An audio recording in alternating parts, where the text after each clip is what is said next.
I'm wearing my Oprah jacket. Oprah. It has Oprah on the back. Could you stand in front of the poster? Because the shot is a pretty snug little shot. You can't get You get wanna- it that here. wide. I can't. No, go stay seated there, David. I'm gonna go behind. I'm gonna stand in between you all. Yeah, that's what I'm saying. Okay. Yeah. It's amazing. Because he said this is filmed and recorded on. No, it's not recorded. It's not, but it's filmed. And so the millions in the future will be able to see it as the time goes by. But this will be a restart record. Starting tomorrow.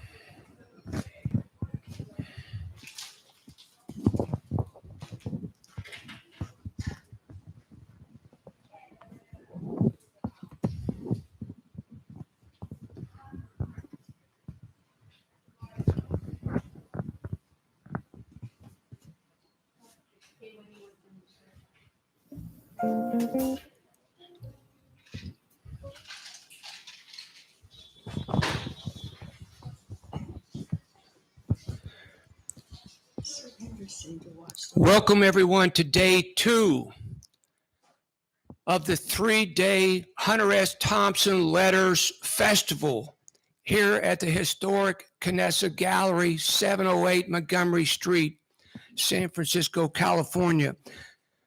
To open the afternoon, we have 2 special guests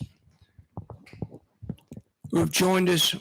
One, the first I'll introduce is going to interview this precious lady over to my right, the editor of the last interview books on Gabriel Garcia Marquez, Philip K. Dick, and J.D. Salinger, all published by Melville House, reporter for the New York Times, where in 2013 he was part of the team awarded the Pulitzer Prize for explanatory reporting.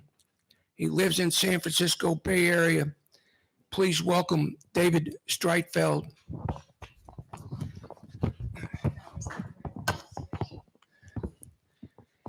And next, the young lady he's going to interview, I was blessed to start working with her as her collaborator 7 years ago, and what a journey it has been.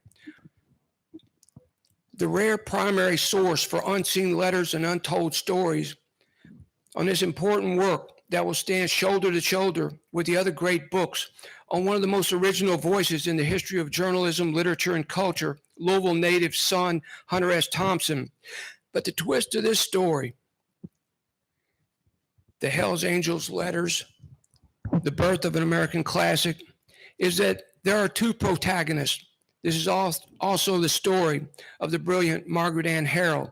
I'm honored by and grateful for our collaboration. Please welcome David Streitfeld and Margaret A. Harrell to the stage. Thank you, Ron. Thank you, Ron.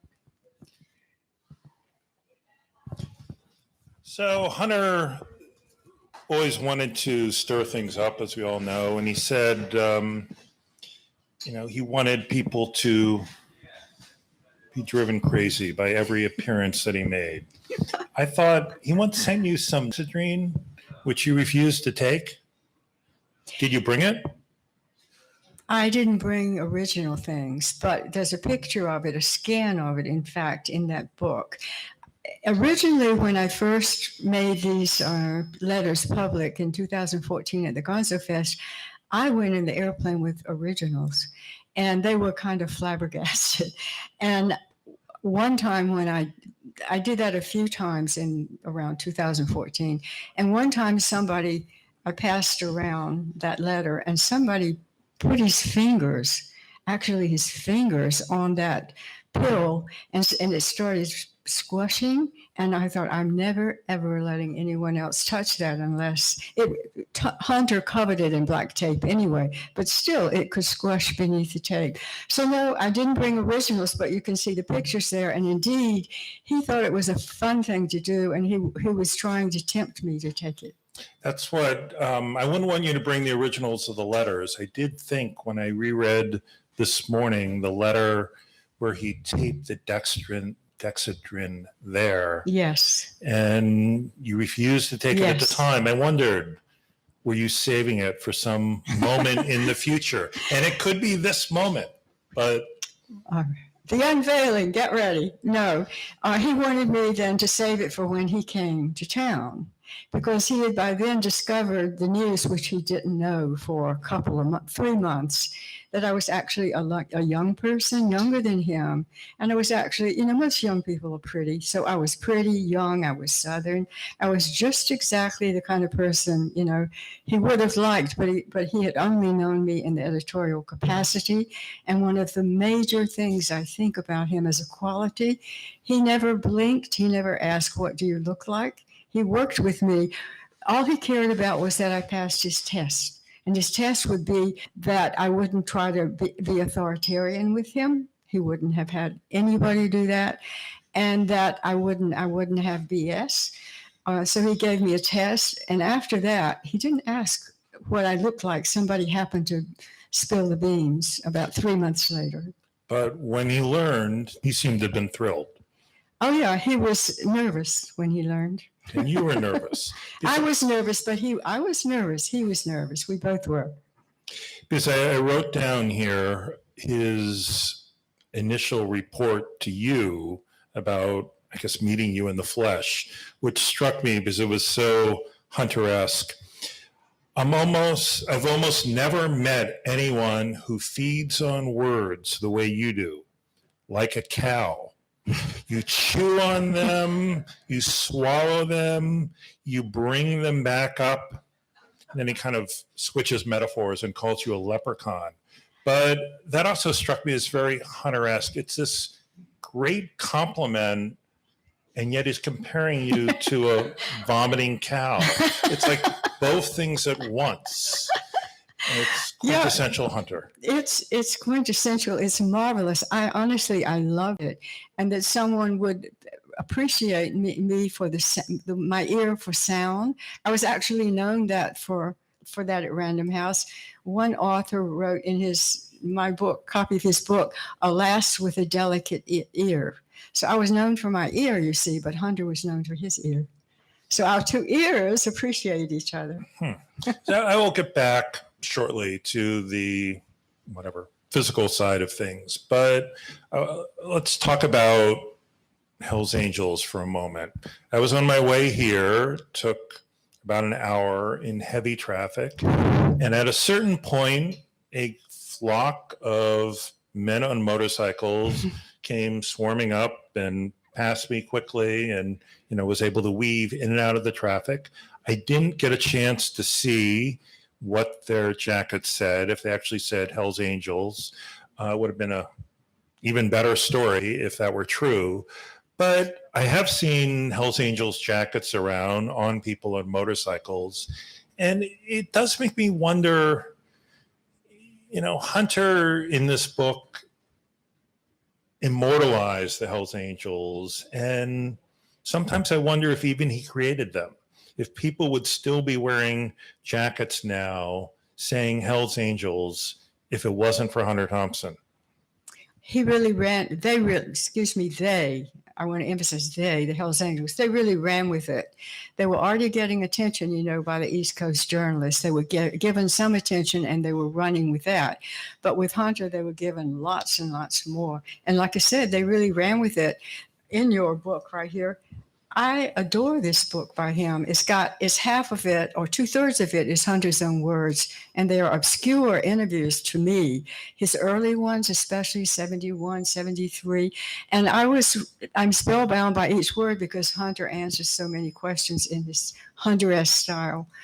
But he was saying in one of your things that the Hells Angels, I think he said the Hells Angels are no more. That, you know, as time passed, they became something else after all that attention went to them. But now they seem to have come back Yeah. or resurgent. Again, I'm not sure whether people just identify with being Hells Angels because of the book and the lingering fame and the identity that it gives them, or if the Hells Angels have just continued the way they were boosted by Hunter. But it does seem to be, in either case, an example of a book having a remarkable influence and a long-lasting influence on the real world. I think so. But it's also that he was good at finding stories. So this was a story. And actually, when I lived in Belgium, there was these beautiful cleaners, you know, very nice people. And the woman who was running it said she rode a motorcycle with her husband on weekends, you know, a big one, maybe a hog, for recreation. And then I met a man, the head of the School of Visual Arts, graphic design in New York. And he was riding his motorcycle down from New York to Florida. There's something about what Hunter was capturing in the book. And Europeans say that Americans love their car. Well, they say the Americans love their guns the way Europeans love their cars. So that's against my thesis. But something about the freedom, which Hunter himself loved, and he loved his motorcycle, something about the freedom in the wind, nobody coming after you, can go as fast as you want, take whatever risk you want, the edge, something about a person and his motorcycle in modern society. So I think it's two-way. But on the other hand, as Hunter makes clear, they're not very pleasant people. They're not very upstanding citizens. They beat up anybody who disagrees with them, starting with Hunter. So they're a strange group to valorize in that way. That's the Hells Angels motorcycle gang that he was reporting on, the ones, you know, that the Attorney General was studying and all. But I'm talking about ordinary, very upstanding people that will be riding a motorcycle. I don't know if I don't think they're Hells Angels. They're just riding motorcycles for pleasure. I just gave 2 examples because they kind of surprised me. I stumbled on them. But they are not in any gang by any means whatsoever. So there's something different. The losers, the outsiders, the 1%ers, those who have no future, who got left behind. Today you have like homeless people. These people were not homeless. They came back from the war. They didn't have a job.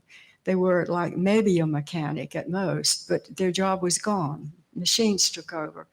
And so they banded together, and that was Hells Angels. But I'm talking about people who have really good jobs, also ride motorcycles, but they're not the gang type.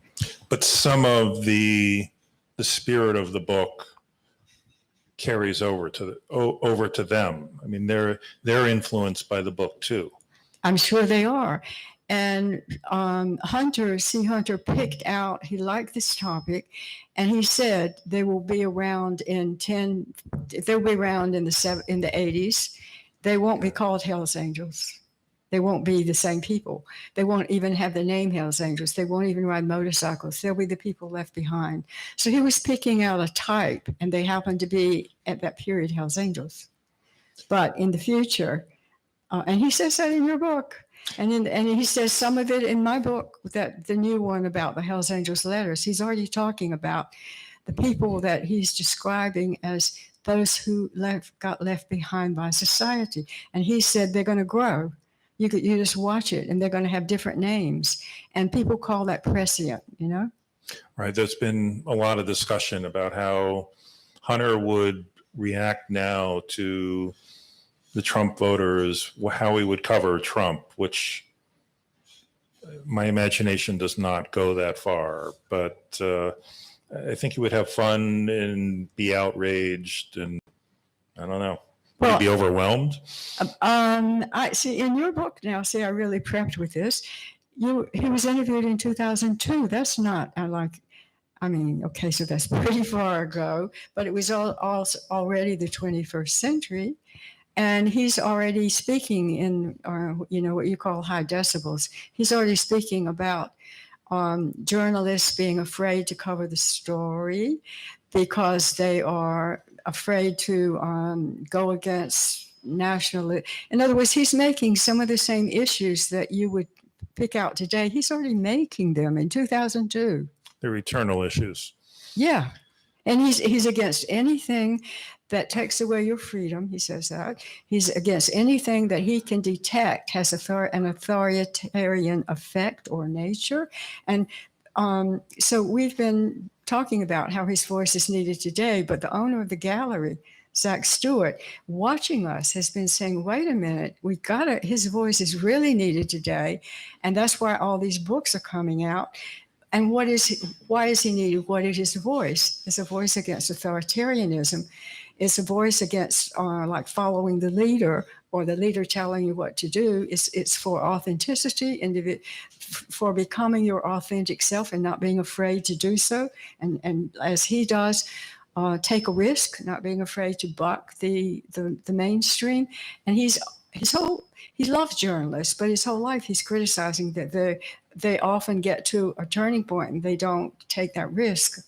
So he's already spoken to some of that. Because a lot of those elements that you were talking about, the rebellion against authority, seem to, in Hell's Angels, come straight from the Beats. And Hunter was informed by the Beats. And here we are, a block and a half from City Lights, one of the headquarters of the Beats. And it did make me think, and reading your book made me convinced that he's going to be seen eventually as part of, a member of the Beats and part of that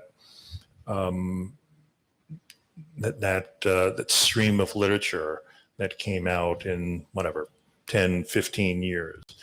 I mean, it's always been hard to judge Hell's Angels because it's not really typical of Hunter's work, and it's lasted in a way that other works from that time have not. So that's why I think one of the great values of your book, the new book, is that it puts it in context and explains how it came to be. And for this, I want to say, I guess we have to thank the fact that you must be, I hate to use this term, but a pack rat. I mean, you saved everything. It was great you saved the letters, but you saved... I saved, I think it's maybe like the way we grew up. I saved just like Hunter, but I wasn't organized. I didn't have filing cabinets. I just, put in a box. But this was personal and sentimental to me. So of course I saved it. I saved other letters from people, but I definitely, if I had to choose just one person's letters, it would have been his. But I think the way we grew up, you see, when we grew up, without the computer, without ways that you could just make multiple copies of things, each copy of something was important, and you didn't have all these publishing houses. So it was very normal, thought, that somebody would go into your files after you died, and they would find this treasure trove, and then they would publish them. That's the way we grew up. It was the artists of the past, earlier centuries, musicians, discovered a century after they were known, and then they got unknown, then they got known again. Artwork that you discover, somebody has it in their attic. We just grew up like that. So to me, that seemed perfectly normal that Hunter would do that, and that I did that. And besides the personal value. course, the irony of Hunter doing that. And I saw all of his files and books and carbons and whatever, and now they're all locked away somewhere outside of Los Angeles. And who knows when any scholar will ever see them. But at least for the moment, we have yours. And I mean, did you worked on a bunch of other important, significant books at the time. Did you have the feeling, even before you met Hunter, that his book was different? Did you know this was something that was going to last, unlike most books, or is that something we only see in retrospect? Retrospect, I have to admit. Here's why. So I was given, this is so long ago, but there was one major TV station, I mean, 3 major TV stations, no cable news. And so at night, there was the Huntley-Brinkley Report. Did you hear of that? Yep. Okay, so I worked with Chet Huntley personally on a book. So that stands out to me. Here's one reason. So you have Chet Huntley and then David Brinkley, good night, Chet, good night, David. So he came, the way the system was, I would work in quiet all by myself for maybe a month on a book. And if it was a lot of work, they would send me home and say, do it at home. I would come back and the senior editor would have assigned it. And I would go upstairs and show what I had done to the senior editor. In this case, Jim Silverman, he was the main one I worked with, and Joe Fox. But I show it to Jim Silverman, and he says, good. And then he invites the author in. So it was like thrilling to me to meet Chet Huntley. He comes walking in tall as the sky, and as gentlemanly and kindly and unimposing as you can imagine. He invites me to lunch. All the authors I could take to lunch, and I paid with Random House money. He insisted on paying himself. So that kind of thing influenced me. He took me to a big Italian restaurant, and there is, he said, he was nearsighted. He says, look over there. Is that Jacqueline Kennedy's sister? I have no idea, But he had to speak to the celebrities. Anyway, so that's one. And then Richard Farina, who could possibly forget Dick Farina, especially since he died on a motorcycle just after the book was published, and he was about 28, and he was Bob Dylan's friend and Mimi Baez's husband, the sister of Joan Baez.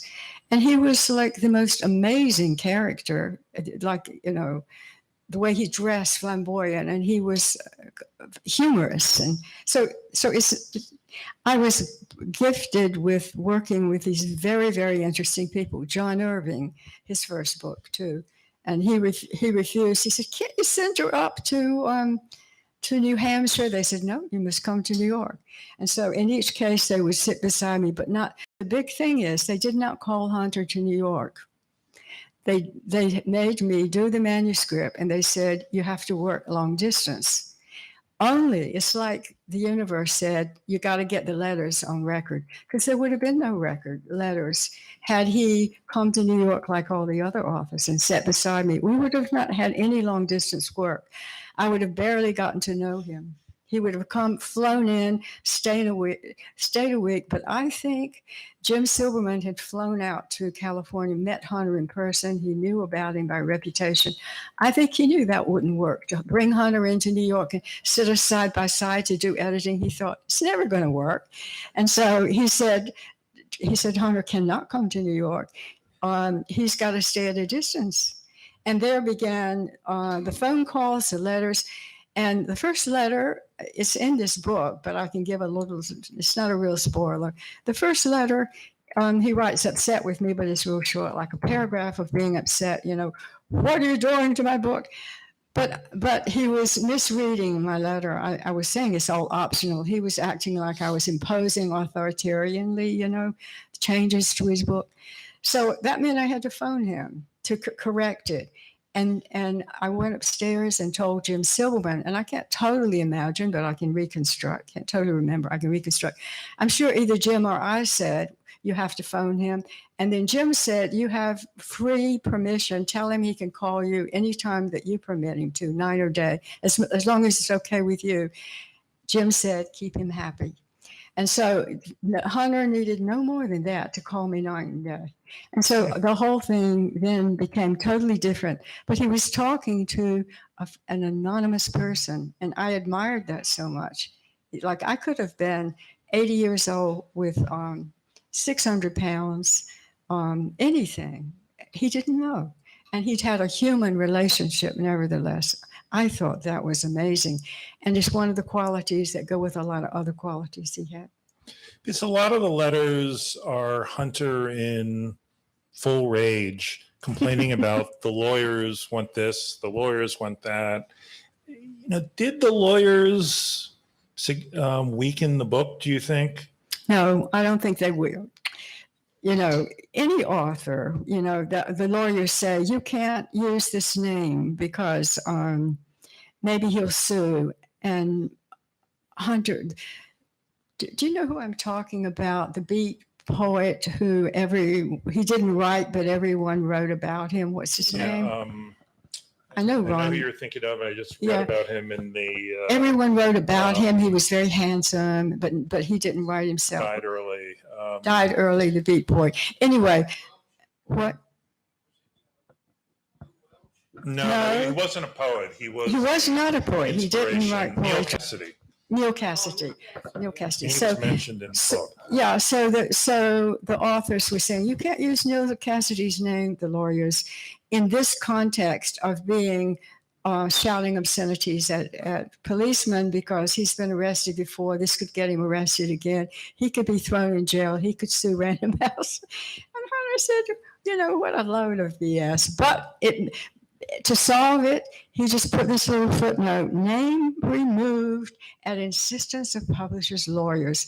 And this became a phrase he used, whenever in other later day publications, if other places, came down legally.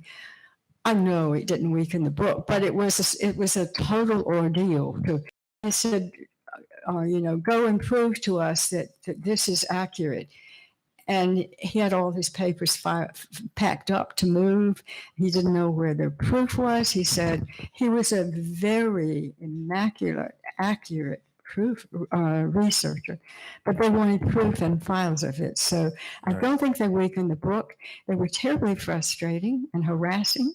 And again, I had to tell him all these things and keep him calm and happy. And was that typical, or were they particularly nervous about Hunter, first-time author?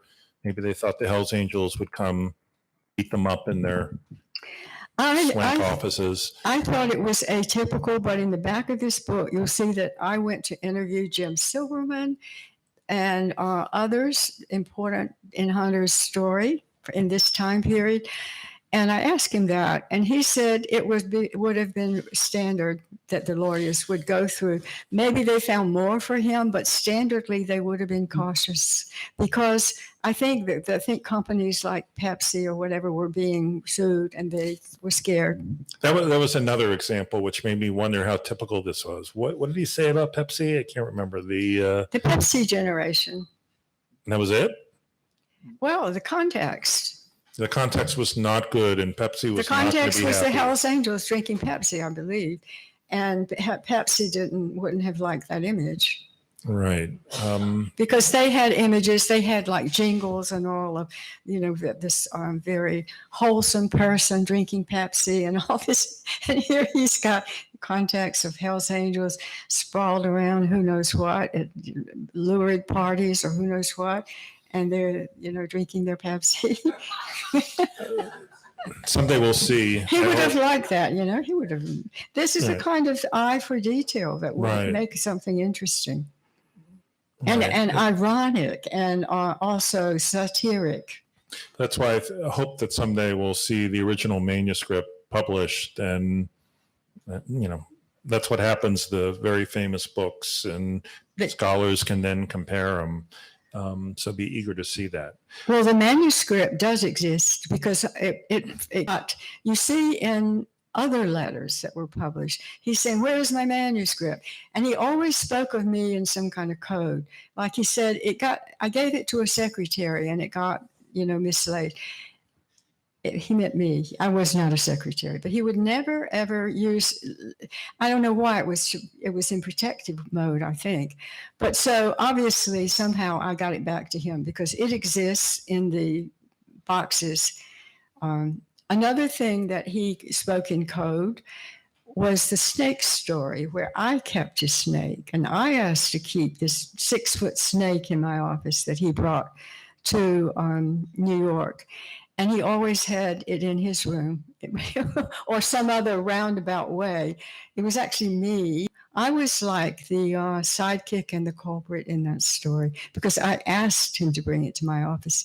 He said, it's walking around the room. It's going to get stuck in a light socket. And I said, oh, no, bring it to my office. And so he brought the whole box with the snake. And you went out, I seem to recall, and bought a mouse And to feed it, despite your love of animals. Well, I don't know if I had my current love of animals then. Probably not, because I just did it. I went to a pet shop and bought a brown mouse. He said it has to feed. But the interesting thing was that the upstairs was the senior editors and the owner, the past owner, the main offices, but they all knew this was happening. They thought it was funny. It was like Random House. In those days, it was small, and you could do something like this. And Jim told me, keep Hunter happy. So I'm had a snake in my office in this big box with holes and a Random House dictionary on top. And they think it's fine. Would you have kept a snake in your office for Chet Huntley? Well, at that point, I was getting kind of bored. And I noticed that I was doing things that were showing me now or later that I was kind of getting ready to leave. I only stayed 3 years. Right. So I was looking for adventure. And I might.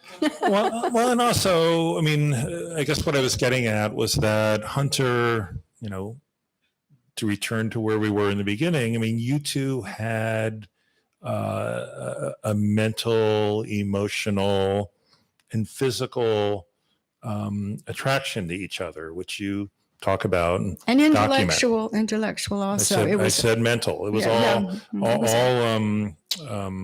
all parts. And so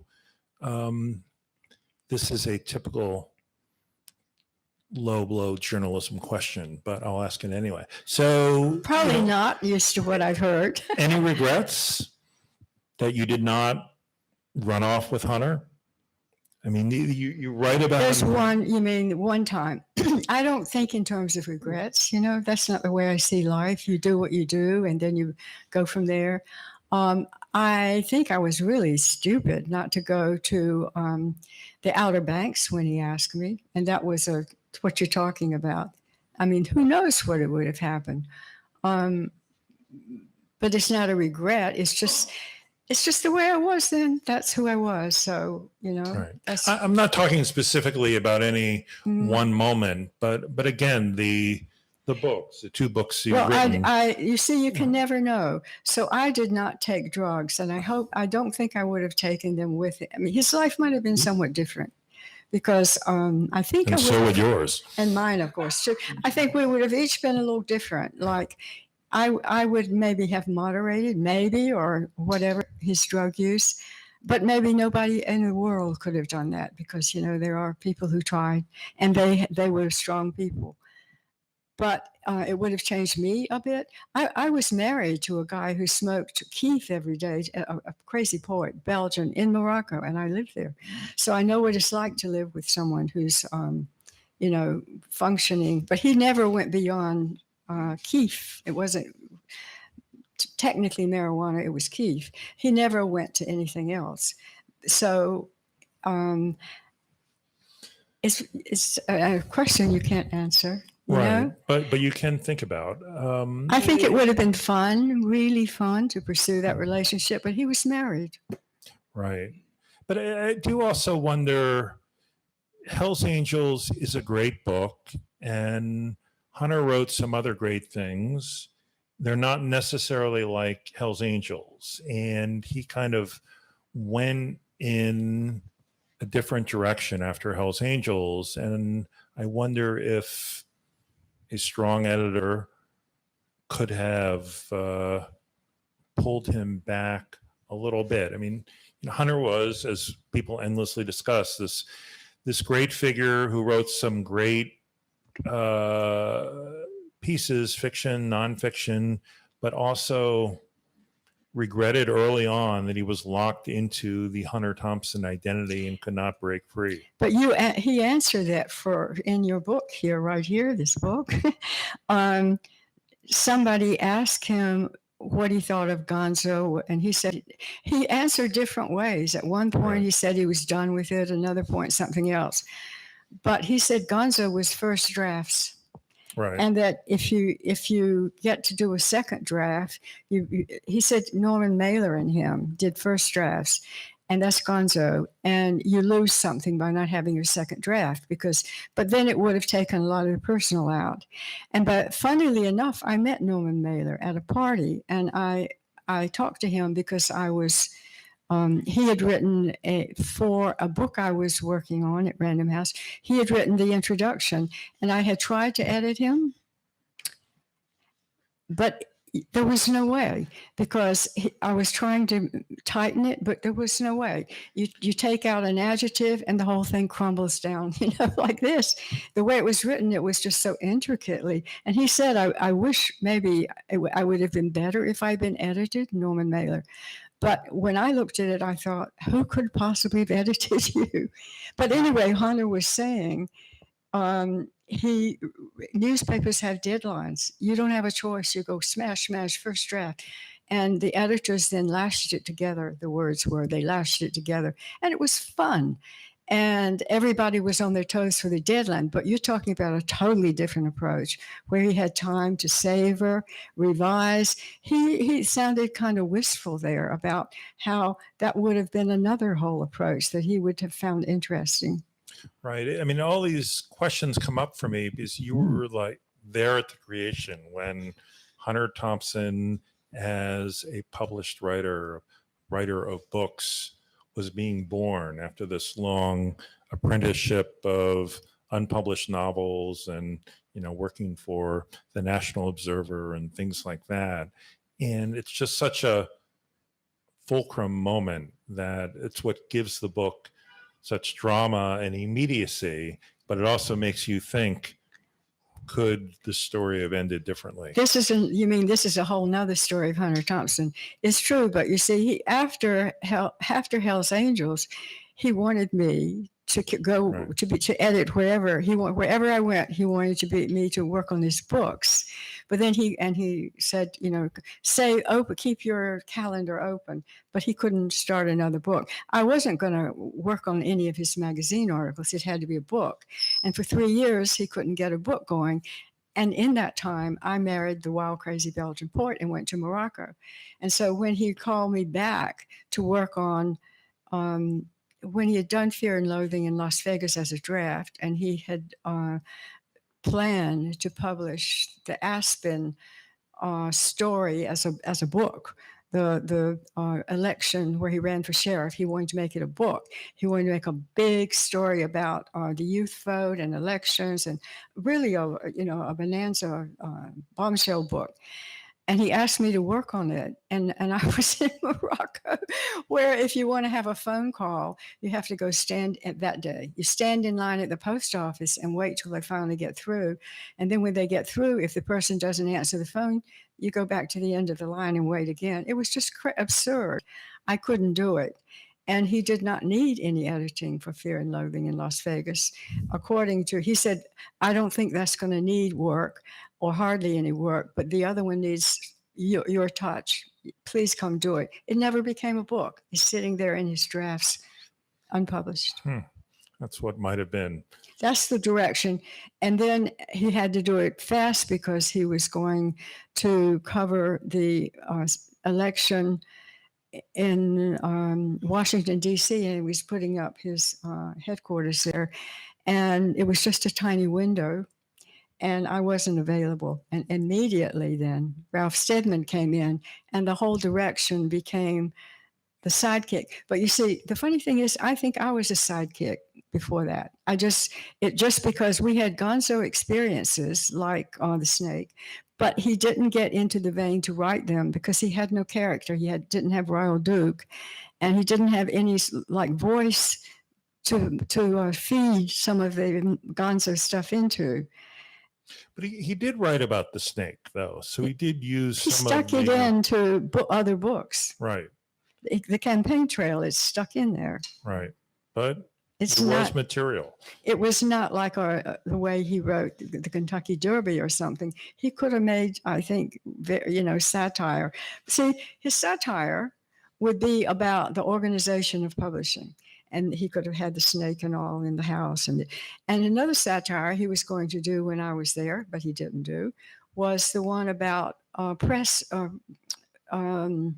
book releasing a book, and you go out to the press, and he was horrified at the questions they asked him, the generality, how there was they asked him a question like, are the Hells Angels gay? And it was just too big a question. It came out, and he said something like, how gay is gay, or what percentage? I mean, it was a question he thought, he felt like he was talking to not illiterate people, but there was no context for the questions. Right. And he knew, a certain percentage of a person. I mean, it was a conversation he couldn't have. So he was going to satirize all that, and I was taking notes for it. And Paul Krasner gave him an advance, and he never wrote it. So I'm saying it just turned out to be fate. That what was trying to happen happened a little later. It was trying to happen. He was establishing himself as Gonzo from the moment he came to New York and started wearing costumes and all. Bill Kennedy said that. He started becoming a persona wearing costumes. So he started developing the character, but it wasn't there, the Royal Duke. And he started developing a flashy side to him, a performer. But that's what Gonzo was, his great success and his meal ticket, but also, as we said before, kind of a trap. That's right. Or a prison or a jail or whatever metaphor. So a cartoon. Right. And I don't know, it's the ultimate, when you look back on Hunter and his career and your involvement with him, I mean, is this ultimately a happy story? I don't think in terms of unhappy stories, but when I look back, see, the reason I wrote that book you have, Keep This Quiet, by having 3 males there, was in my whole entire life, when I think of really major figures who had an enormous influence on me, just like mountains and mountains high. I met all those 3 males at the same time, and they were all like huge figures. And I just walked into New York City, and 2 of them were there. The other one I married, and I met him just beforehand in Morocco but he was from Belgium. So, so I will never, I would not be me if I had not met all 3 of them. And they were like 3 aspects of what a male can be, but all illustrating authenticity, be yourself. They illustrated daring, take a risk. And I didn't have that quality outside, but I had it inside. And it was trying to have models. And it was very hard to find a female model. It was even hard to find a male model. Because, I mean, where do you find a male model like Hunter? It's very hard to find one. I was looking for that kind of masculine energy. I was so tongue-tied I couldn't speak. And look at me, I'm speaking now. I couldn't, when I was in high school, and I remember, I'm kind of saying that to encourage people. When I was at a luncheon, I was supposed to eat soup, I had to lift the spoon, my hand was shaking. I was so stage fright, so afraid to perform in any way. And here you meet Hunter. He also had a shy side, or I wouldn't have liked it. He had a shy side and an ability to take on the world. Are you saying that in some ways Hunter set you free? Yeah. To boil it down to the journalism cliche? I would say all 3 of them, honestly. But Hunter, had it been just Hunter alone, then he was enough to do it. Yeah. Yes, Hunter set me free. Another reason I say Hunter set me free, and it boils down to Hunter, is because of those three, he was the one who got the most famous. And therefore, he was the one who I could sort of evolve through in a way. You see what I mean? No. Well, like coming out and speaking in public, here I am, and it's Hunter that is the topic. He gave that to all of us, not just me. He Right. gave us the stage. He said, I've had the stage, you take it. He did that, and I see it that way. That is a side of him that is less appreciated, that he broke through so many boundaries, so many barriers. You know, I'm thinking of, for journalists, he enabled them to do so many things, gave them permission to do so many things they didn't have permission to do before. And he changed how journalism is conducted. And, you know, In what way now are you saying? well, I mean, journalism before him was very reserved, very, you couldn't use the word I, you couldn't use exclamation marks, it was very restrained.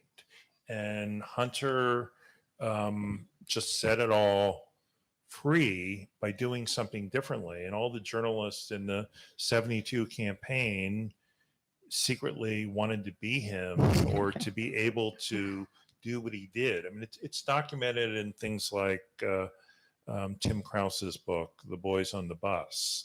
And you could feel the ocean liner of journalism changing. It may have gone too far in Hunter's direction eventually, but that's not really his responsibility. So it's interesting to hear you say on a personal basis that he Set me free, he did that. I mean, it does, you know, it's interesting that he was so, to use a modern word, empowering for you, because I do wonder if Hunter were alive now, he would be, to use a fashionable term, canceled in about 5 minutes. He already said that here in your book. He talked about people beginning to be canceled, and he said, look at Bill Maher, and he liked the way Bill Maher was speaking out. Right. So Bill Maher hasn't been really totally canceled. Right. But even he was empowering. I'm glad you brought that up. For instance, I would never have stayed with him and, you know, and admired him if he had not. See, I was since I was 7 years old, this little poet and writer, novelist. My first novel was 9 years old. And that was one reason I understood the writers so much at Random House and had this ear for music. So he knew I was writing, but I was still this secretive. Nobody could read one word. And so he was always asking me, and this is what I mean empowering, how is your writing going? How is your book? And then I went to McDowell Colony and I got all these authors I worked with to recommend me. And I asked Hunter, and he never recommends anybody, but he told me, here, you write the words and I'll just copy them and I'll recommend you. But he was always asking me, how is your book? How is the big book?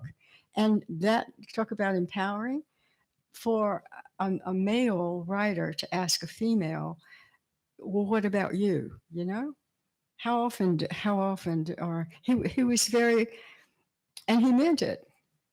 Yeah, this is again the two sides of Hunter, which makes him so fascinating for biographers. I mean, the nurturing side, and then the less than nurturing side.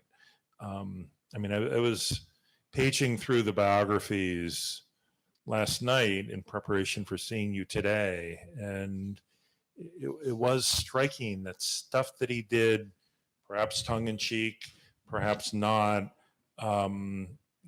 people would just be outraged by him today. And maybe that's good. I mean, the example I'm thinking of is when he told his 3-year-old son that his name from now on is Dirtbag, and he could only be called Dirtbag. If, you know, you did that these days, they would call Child Protective Services and But everything has a context, and Hunter had what you see. I think you meet a person in part on your own level, and if your level is a certain way and you meet certain people, you think that's their level. They're meeting you there. If you go onto a different level and they go to that same level, then you think, oh, that's their level. And so Hunter and I met on the level we wanted to meet on. And Right. for me, he was a big spirit. And I thought I could tell him anything. I mean, I always was looking for a man that I could tell anything, and a man who wouldn't be shocked if I said, like, I had a meditative vision, and they wouldn't laugh at me and be shocked. And if they were, I would be very disillusioned by them. And so when I started having meditations in Zurich, uh, after I had left my husband, long after I'd last seen Hunter, and I started telling him, I said, who can I tell this stuff to? And I said, oh, I can tell Hunter. See? And so, because he said it's never too weird for him, so let me test it, you know? And so when I called him and we talked, and well, I have said this before, but I'll say it again. He said, Margaret, he didn't dismiss me. He said, Margaret, you talk the craziest of anybody I know. And I was shocked. I said, Hunter, I'm not crazier than you. And he said, no, you're not crazier than me, but you talk crazier. And he said, that's why I invented Duke, so he could say things I couldn't say. So he was, in a way, teaching me how to meet the public. You know, you gauge the public. If they want Duke, maybe you'll bring them Duke. And if they want Hunter, but he's both. And he can be which, or if it suits his fancy, he can be one or the other, or somebody else. And that goes again to meeting people where they kind of expect you or where you want to set the tone and then they have to follow. That was a unique thing that he did for you or with you, because so many people, as you say, we only meet them on one level, and if they go to another level, we're annoyed, we're upset. If we go to another level, they're They get a annoyed or upset. divorce. They get a divorce. I wasn't even thinking of anything that intimate. I was thinking of No, but Twitter. it happens. Twitter, yes, but I mean, like divorces, because now I teach meditation, and like women will come, even men, and they don't know what to do because their husbands or their wives can't go where they're going. And they say, I want to keep discovering things. I want to discover myself. You know, like in the middle of life, you want to start looking inside. And their partner, life partner, is all set on staying exactly the same. Don't change anything, you know? Hmm. So, but I did not perceive Hunter at all like that. He said he'd never criticized his friends. And they were, in my experience, they were remarkable people, those friends. They were on their own merit remarkable. He stayed with you. He kept getting interviewed by you. So you see, he liked what he saw. That's rare. Yeah, in my case in particular. He was a fascinating, exhausting, extremely talented, you know, almost mythical by this point figure. So, that is the great triumph of both these books of yours, that you put him, brought him down to earth in a good way, showed Hunter being born almost. What, But I am a natural sort of mythologizer, so I didn't bring him too far down. no, but I don't. Just enough. I mean, it's a very close-up view, so I did not feel that you were mythologizing him. I was being realistic, but you know. It's like it's a close-up, which makes me wonder. One final thing: all the files that went into the second book, the new book. What will ultimately be done with them? Do you have a suggestion? Because I always thought I would give them to Doug Brinkley because he was the literary executor. He's not the literary executor now, and I don't have a close relationship with the estate. I mean, they helped me. Excuse me, let me take it back. They gave me the permission to use these letters or there would be no book. But I mean, I haven't discussed it with them. I used to, with Doug Brinkley, I sent him an actual copy in color of every single sheet of paper I had by Hunter and those in the book, long before there was this book. So I was thinking I'll just keep sending things to Doug Brinkley, whatever. But now I don't really know. It is, with most writers of Hunter's stature, there is an archive Yeah. that is public at a Yeah. university. And at the moment, and maybe forever, that's not true of Hunter. So that's why I wondered. Well, so like the archives are by Johnny Depp. And Johnny Depp is still interested in Hunter. So at some Do we point, know that? we think so. Ron knows that, I think. Okay. I know that, as a matter of fact, because I told him, I sent a message through Messenger about this event. And I sent a message through Messenger, this actual copy of the soft cover book to Johnny Depp. And I got back the message. He was very excited to receive it. So that's all I know. I don't Okay. know more. No Well, personal contact. No, maybe that's. But that's enough. he's obviously a deep friend who stayed a friend, and there are others. We have, if you're here tonight or tomorrow, either one, we have a video by Timothy Ferris, who is a noted everything you can think of. He's written the best science books that you can find, the whole shebang and things like that, surveys of astronomy and all these things. And he was a science writer in 1971 when Hunter joined Rolling Stone. He was at Rolling Stone. And he stayed with Hunter as a friend till the very end. So this very astonishing man who's been a professor, I think, at 5 universities, I contacted him and he said, yes, I will do a tribute. So if you want to see something about, how a person like that sees Hunter, he gave me a video. But he did it carefully. Hunter's friends, they're also careful. He first said, I'll see if I can get one that works. And he did it, and he sent it to his son to edit. And he said, yeah, it looks good. I'll send it to you. And meanwhile, he's off shooting a PBS documentary in the mountains somewhere, or hills, or wherever. I mean, these are significant people, Hunter's friends, and they love him. So that's going to be played at 8 o'clock tonight for 10 minutes. It's going to be played tomorrow at the beginning from 2 to 2:10. If you want to, for instance, get a glimpse like that. Okay. Something you said struck me. You said that they're all the friends of Hunter are so careful. Yeah, look at you. You are a very careful, meticulous, extremely so reporter. You did research for coming here today. You already knew enough to walk in and wing it, but you didn't. They are accomplished people. Yeah, that's the ones I know. Now, I'm not talking about a lot of the ones I don't know. The ones I invented that. Okay. Well, I hope. And also they're originals too, though, so they have a wild side. Well, I hope Johnny Depp's love for Hunter ultimately leads him to somehow make this material available, so other scholars who didn't know Hunter personally can get into the archives. And I think it will happen in a good time when people are. I hope it happens like people say now they need his voice. I hope it will happen like, synchronistically, and I think it will. But can we ask the audience here or there online if there are any questions we would love to take? I have a question and a response.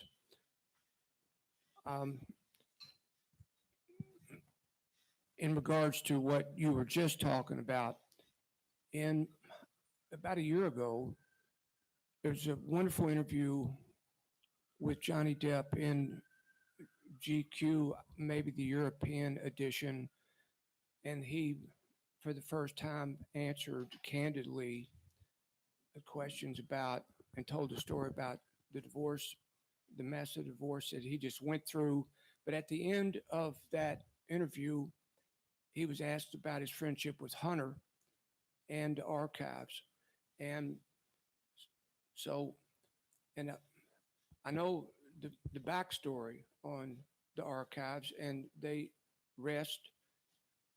are owned by Johnny, but Johnny said, I'm just holding them for Will, Hunter's grandson, Juan and Jennifer's son.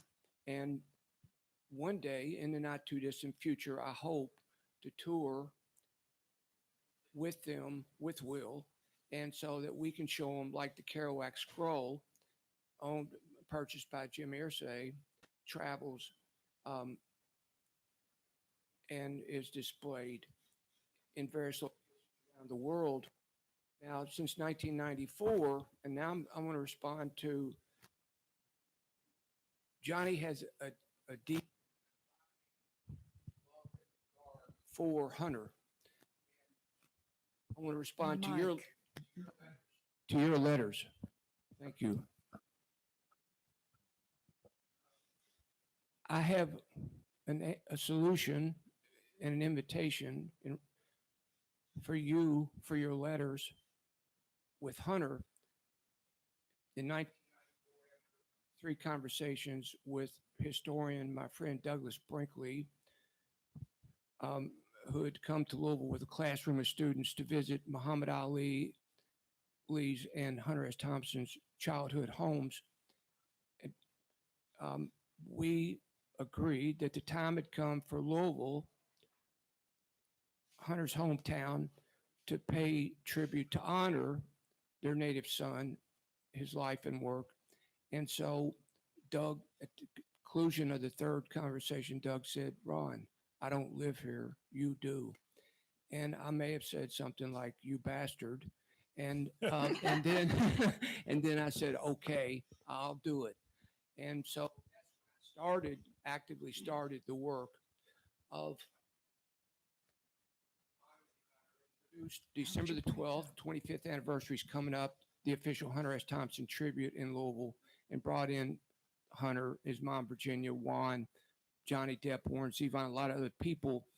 But then it was years, I was like the preacher standing on the corner preaching to nobody because nobody would listen. But then finally 10 years ago, friend Denny Humphrey came on board. We co-founded Gonzo Fest, and there's been a big celebration every year. It'll be September the 11th this year. And a couple years ago, Juan moved 4 years ago to Louisville. And a couple years ago, Hunter's son Juan. Hunter's son Juan moved to Louisville, and I took him to, we located Virginia, his grandmother's grave. And 2 years ago, I went public, putting a message out to Johnny, and I'm waiting to talk with him personally, eyeball to eyeball. But my hope and desire is for Johnny to donate the archives to Louisville. And I had already worked with the head of the Louisville Free Public Library. Unfortunately, he left and moved to Asheville as we had plans drawn up for an expansion of the library, a new Virginia and Hunter S. Thompson center where his archives would be held. And there were elaborate plans. The mayor was on board with it. And so ideally, whether they end up in Louisville or not, and that's my number one goal, wish, hope, the archives, those letters need to be with the archives. But what about the Space Museum in Louisville that's already there if there's nothing else? The what? Is it called the Space Museum? What is it called? That beautiful. The Science Center? The museum last year, there were two. Oh, the Speed Museum. Speed. Places where we had Gonzo Fest. Yeah, but they seem to have money to make a big museum, and they could add a wing. Limitless funds, and they're another possibility. Yes, the Speed Art Museum, they could add a wing. And so I put that word out. I've actually made the big announcement there at a talk with Juan and Timothy DeNeve in the big hall there 2 years ago at Gonzo Fest. Bill McKean was there, and other folks. But you'd need like a splashy opening with Johnny Depp there, and I don't know who all else. But Well, I this can is some- envision that you would make people aware of it by some kind of big opening, and I and get the news media. just like Billy Crystal got on board to launch the Muhammad Ali Center in Louisville Yeah. and started helping to raise funds, Yeah. giving talks. One of my goals is to get Johnny on board to help make that happen as well. Happen, I don't know, but those are my goals. And you know what we could do? We could call the Knesset Gallery a sister, like, what do you want to call it? Appendix or some kind of association, like a nice connected And they are location. A friend, a friendly last thing, and connection. hand the mic to somebody. What you said earlier about, and correct me because I'm paraphrasing, you feel like Hunter will be directly linked with the generation who, as Zach Stewart said last night, the bad boys who opened up America in every necessary way. And Hunter is directly linked and has the greatest respect for the new generation, members of them, and he is connected to them in so many ways. And I think that's going to become more apparent as books come out, as studies are done, especially about the new generation of people who are paying close attention now, like Tim DeNevy, John Brick, who's here presenting the paper tonight. So that's all I have to say. So thank you. Thank you all. It's a fantastic interview. He's utterly fantastic. Thank you. This guy over here. But Excellent. let's see if somebody else has a Who else? question or Who else has a question? get the mic. He's waiting over there. So thank you once again. This is fascinating. And one of the things in the book that I found most interesting is actually the exchange with Oscar Acosta. And I'm just wondering if you might elaborate just a little bit for us here about your impressions of that exchange. Yeah, well, you see, again, going back to, well, it's a little slightly different. If you've never worked with an author, especially back then, they were so appreciative and so sensitive about every word they wrote and so They on. still are.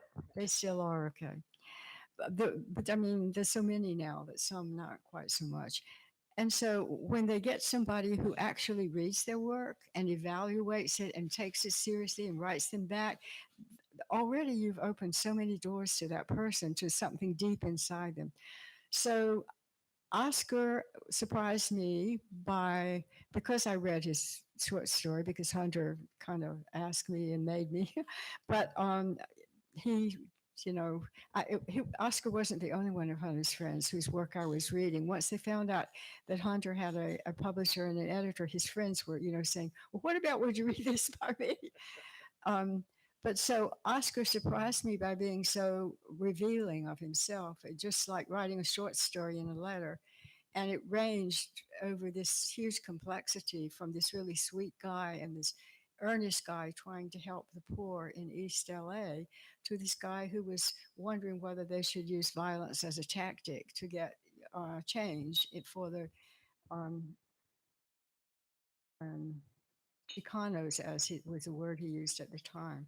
So the exchange was really, it was a beautiful exchange. But what I thought, I was sometimes shocked and sometimes touched. I mean, he got me, he wanted to send me a sunburst. And so he got a necklace or something. It was all very touching and also very not putting on an act at all. He was just, himself. But it's different from what most people think, because it was many, many sides. So I do, I'm glad that was brought up, because I was struck that you must be the only person still around who had dealings with Hunter Thompson, Oscar Acosta, and Richard Farina.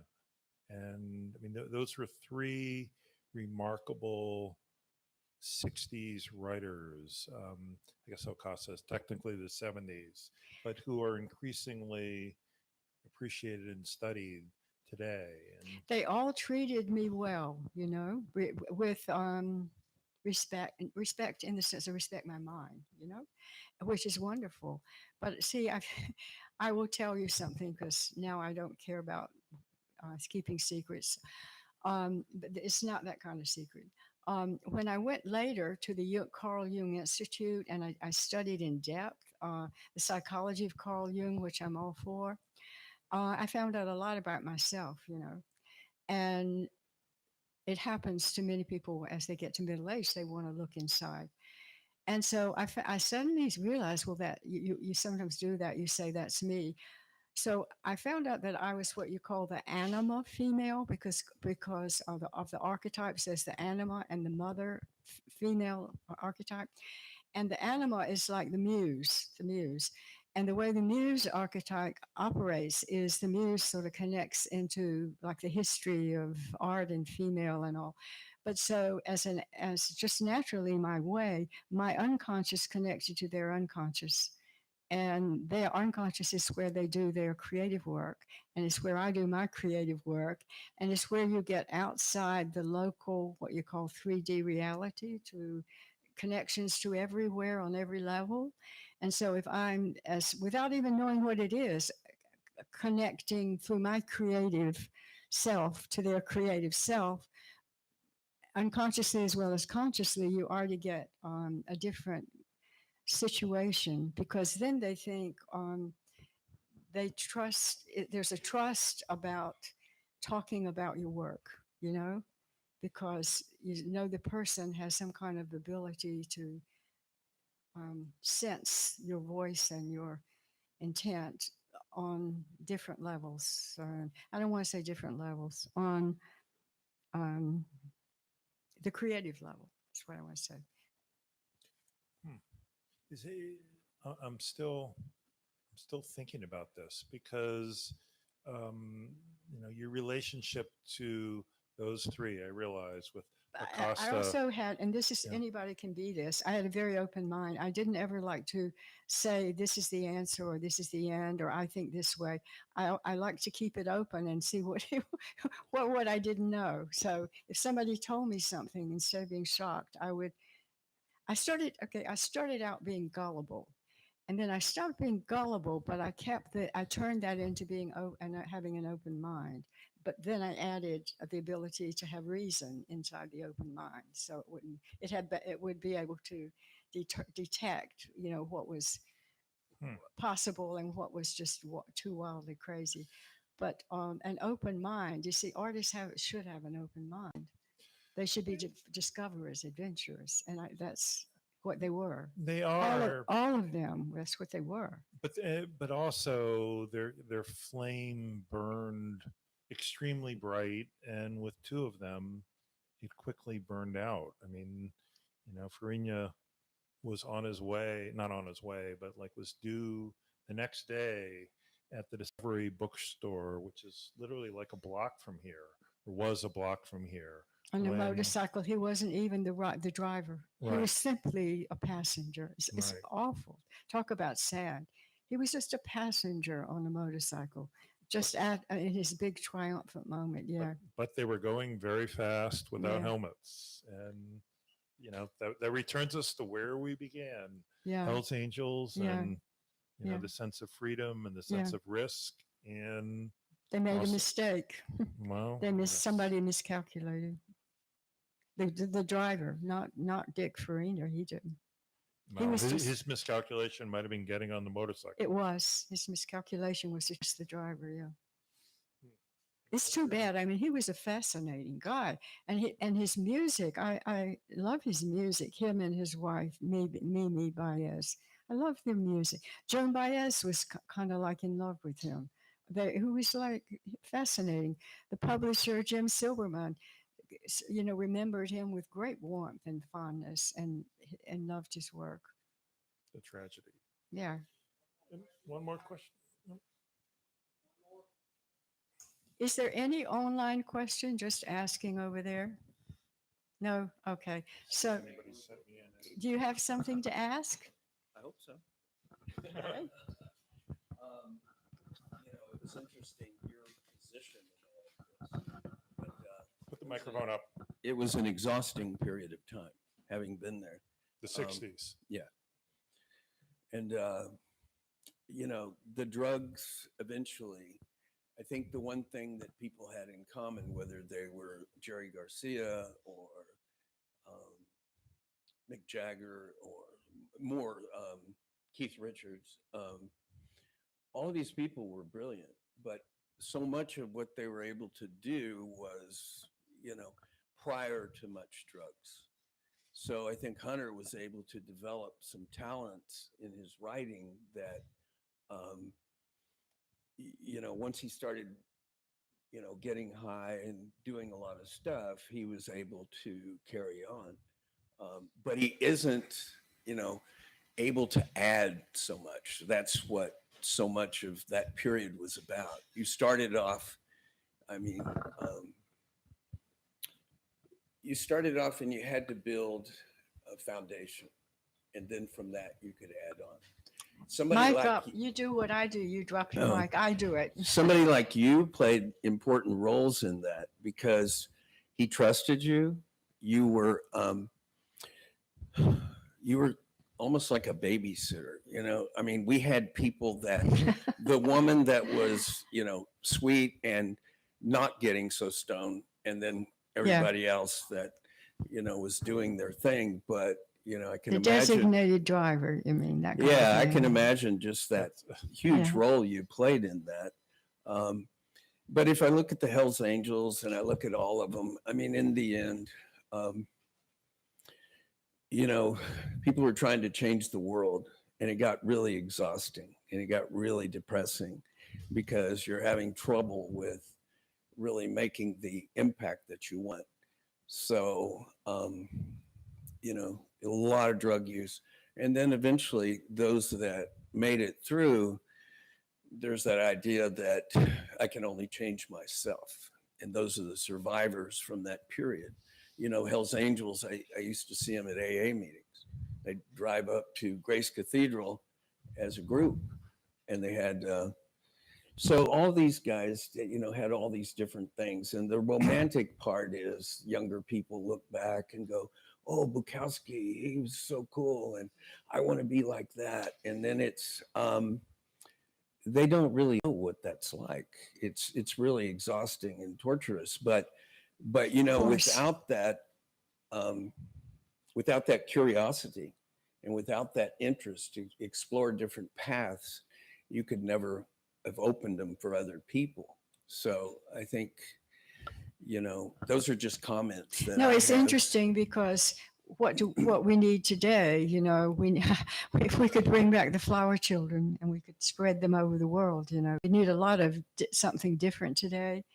I wasn't serious that we do, but we need a breakthrough and an explosion of some kind of change. But the change seems to be for America all in technology and hyper nervous nerves and quick, and they don't even know about nature and all this stuff that we took for granted. Time, they don't know about time and space and personal contact and intimacy. So do you have anybody or you how Hunter's breakthrough kind of voice, any comment about how today, where that positions us, where we're quite in need today? I mean, Well, I think like for me, people- journalism is quite a need. I think people are really confused. And I think that so much of, if you could have people listen to dialogue from both sides, it's something that people won't do. They know how to dress because they believe in certain things. They know how to, what food to eat. They know all of these things because they have these views. But back then, there was a lot of challenge to everything. And certainly most of them ended up progressive views and things and helped write that. But, you know, I think in today's world, you know, that value of what the human is versus what, you know, so you have, I don't think it's valued very much in the way technology supports it. It's all the next thing. It's, you know, the iPhone has to be replaced with the next one. And in that we don't value the human so much, those qualities, that stuff that you see when the mask comes down, that stuff that why you have meetings and go to an office or something, because it's a team. And when you have that, you know, it's what kids learn in playing sports. You know, you could be the worst guy on the team, but somebody has to be. And so anyway, that kind of, that's what, you know, I pray for. That's what I hope for, is just that more open dialogue. I think there are probably a lot of people that think like that. And there are a lot of people who never experienced it, young, you know, who never experienced it. So they don't think like that, but they think something's missing. But there are a lot of people who know what you're talking about, who absolutely think like that. So how are we going to balance that? I don't know. What? You don't. More face-to-face interaction, the better. That's what I have to say. You said more face-to-face interaction, the better. To say, Yeah. good point. I want to respond to something else you said about the people of the 60s, people like Hunter. I mean, what we want to do now is take the best of them and celebrate that and work on that. I mean, Hunter, I think we can honestly say, had parts of him that we do not want to emulate. But there were parts that are inspiring. And that's true of a lot of these 60s thinkers and writers. And, you know, we don't have to follow them blindly, but follow the best parts. Yeah, it's like, for me, it's Quentin Tarantino. He makes you laugh at stuff that you should not laugh at. People killing people, you know, I mean. Are you saying that's good or that's bad? No, but I think he shows that the human being is complex. Right. And so consequently, we're not all good or we're not all bad. And so Hunter really, really epitomizes those qualities, because he shows getting out of control and doing all these things. And it actually makes him, you know, get more attention. And it did for us. I mean, we, you know, when we did so many things, but the thing is that there's that other side to him that I guess I was trying to refer to when I started, about him being this other person that was able to write so amazingly and do all of these things. And then as that came, it works really well for a while, and then it blows up. And so you have Jerry Garcia, The Mess, and you got all these great, you know, but I think the thing to remember is that in all of us, there's, you know, more, you know, there's the good person and there's the person that's not. And it's completely illogical to think differently. And if you do that, then you really have some interesting experiences. My dad was a psychiatrist, and he used to say, if you go through the buffet line and you don't like the beans, you don't have to say anything, just pass them up. It's a sentiment that more people should follow today. Absolutely. Good Anyway. example. Thank Yeah. you. Thank you, Margaret. Thank you, Margaret. Thank you, David. I mean, you were wonderful. Thank you. And everybody buy both of these books. Buy his book, David's last interview of Hunter Thompson, and buy the Hells Angels letters.